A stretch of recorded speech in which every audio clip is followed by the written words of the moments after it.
大家好，今日嘅題目追夢路上永無止境。屈霞秋生長響農村，嗰陣時屋企嘅條件經濟好差，細個嘅時候，父親就話俾佢知，唯有讀書可以改變農村女仔嘅命運。屈霞秋至今感激父親嘅呢句簡言。恢復高考之後，1981年，屈霞秋不負眾望，成功考上咗蘇州醫學院，成為咗長江村第一位女大學生。嗰陣時，佢成日夢想住畢業之後要成為一名白衣天使。終於畢業啦，一心想去北京發展嘅屈霞秋就被分配到北京嘅醫院，但係佢嘅父親實在唔捨得個女飛得太遠，最終佢被改分到無錫醫院，成為咗一名婦產科嘅醫生。從住院大夫到主治大夫，再到副主任醫師、科室嘅主任，屈霞秋真正實現咗自己嘅白衣天使夢，榮獲咗無錫市10佳青年科技工作者、無錫市衛生系統拔尖人才等光榮稱號。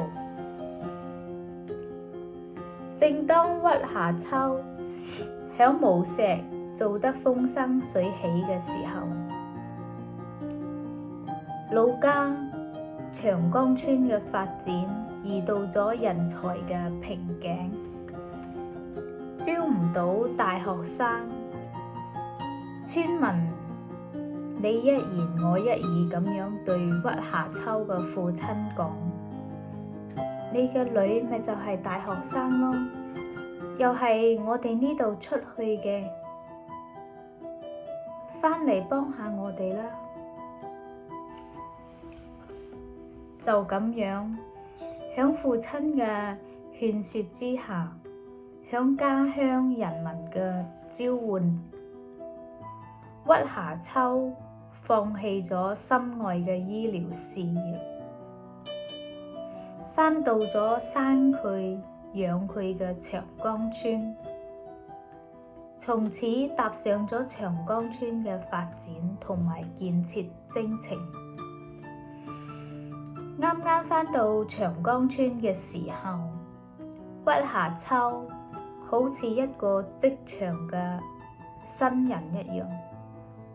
唔知如何面對各種從未接觸過嘅問題。佢自己嘲笑自己咁樣講：以前我面對慣咗啲病人，但係依家要面對嘅係要求多樣嘅村民，同埋精明狡猾嘅生意人，實在心裏冇底。要想做好呢個村幹部，還真係唔容易，需要學習嘅嘢太多啦。之後，屈霞秋沉下心，認真學習村級經濟中相關產業嘅專業技術知識，不厭其煩咁向技術人員請教，同時佢又抽出休息嘅時間，去到上海金融管理學院、清華大學經濟管理學院進行專門嘅 EMBA 學習。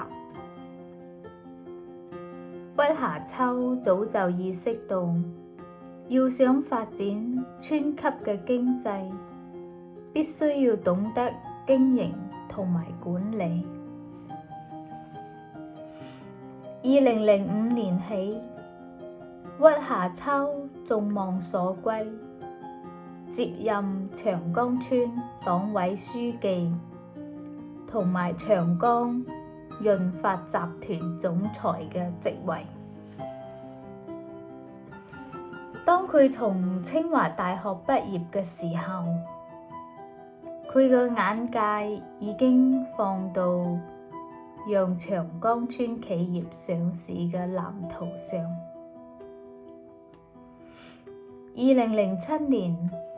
長江村嘅企業組建咗股份公司。經過3年嘅努力，長江潤發集團於2010年成功上市。之後，集團